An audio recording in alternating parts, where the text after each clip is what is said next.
Di tahun 1527, sebuah peristiwa penting terjadi di pesisir utara Jawa Barat.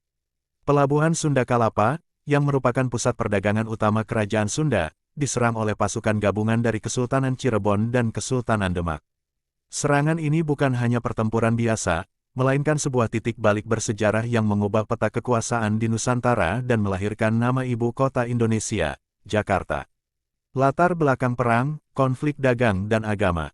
Pada masa itu, Kerajaan Sunda dikenal sebagai produsen lada berkualitas tinggi yang sangat diminati di pasar internasional, khususnya oleh para pedagang Eropa. Pelabuhan Sunda Kalapa menjadi urat nadi perdagangan ini, tempat bertemunya para pedagang dari berbagai penjuru dunia, termasuk Arab, Gujarat, Tiongkok, dan Portugis.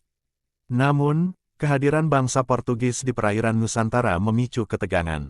Kesultanan Cirebon dan Demak, yang bersekutu di bawah Panji Islam, melihat perjanjian dagang antara Kerajaan Sunda dan Portugis sebagai ancaman serius.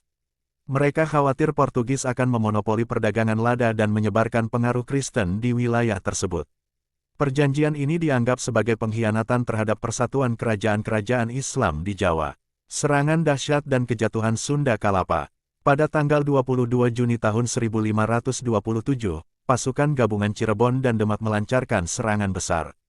Dari darat, pasukan Cirebon dipimpin oleh Sunan Gunung Jati, seorang tokoh penting penyebar Islam di Jawa. Sementara itu, armada laut Demak yang perkasa dipimpin oleh Fatahillah atau Faletehan, seorang panglima muda yang karismatik dan cerdas. Pertahanan Sunda Kalapa, meskipun kokoh, tidak siap menghadapi serangan gabungan yang terorganisir dengan baik. Pasukan Sunda, yang kalah jumlah, berjuang mati-matian. Fatahillah memimpin langsung serangan dari laut, memotivasi pasukannya dengan seruan takbir. Panah api melesat dan kapal-kapal musuh terbakar, sementara pasukan Cirebon dari darat mendesak dengan tombak dan pedang. Setelah pertempuran sengit, Sunda Kalapa jatuh ke tangan pasukan Islam. Bendera Portugis yang sempat berkibar di sana diturunkan, digantikan oleh panji-panji Cirebon dan Demak. Kemenangan ini adalah pukulan telak bagi Kerajaan Sunda, yang kehilangan pelabuhan utamanya dan semakin terdesak. Lahirnya Jayakarta dan akhir Kerajaan Sunda. Sebagai tanda kemenangan yang sempurna atas Kerajaan Sunda dan pengusiran Portugis, Fatahillah mengubah nama Sunda Kalapa menjadi Jayakarta. Nama ini berasal dari bahasa Sanskerta, Jaya, yang berarti kemenangan, dan Karta, yang berarti sempurna.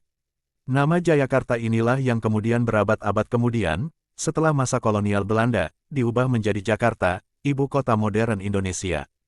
Kejatuhan Sunda Kalapa menandai awal dari akhir kejayaan Kerajaan Sunda. Kekuatan politik dan ekonominya melemah drastis, dan beberapa dekade kemudian, kerajaan tersebut benar-benar runtuh. Sementara itu, kemenangan ini memperkuat posisi Kesultanan Cirebon dan Demak sebagai kekuatan dominan di Jawa bagian barat, sekaligus menghambat ekspansi Portugis di wilayah tersebut. Kisah pertempuran Sunda Kalapa adalah pengingat penting tentang bagaimana sebuah peristiwa tunggal dapat mengubah alur sejarah. Pertempuran ini tidak hanya menentukan nasib sebuah pelabuhan, tetapi juga melahirkan nama yang kelak menjadi identitas nasional Indonesia.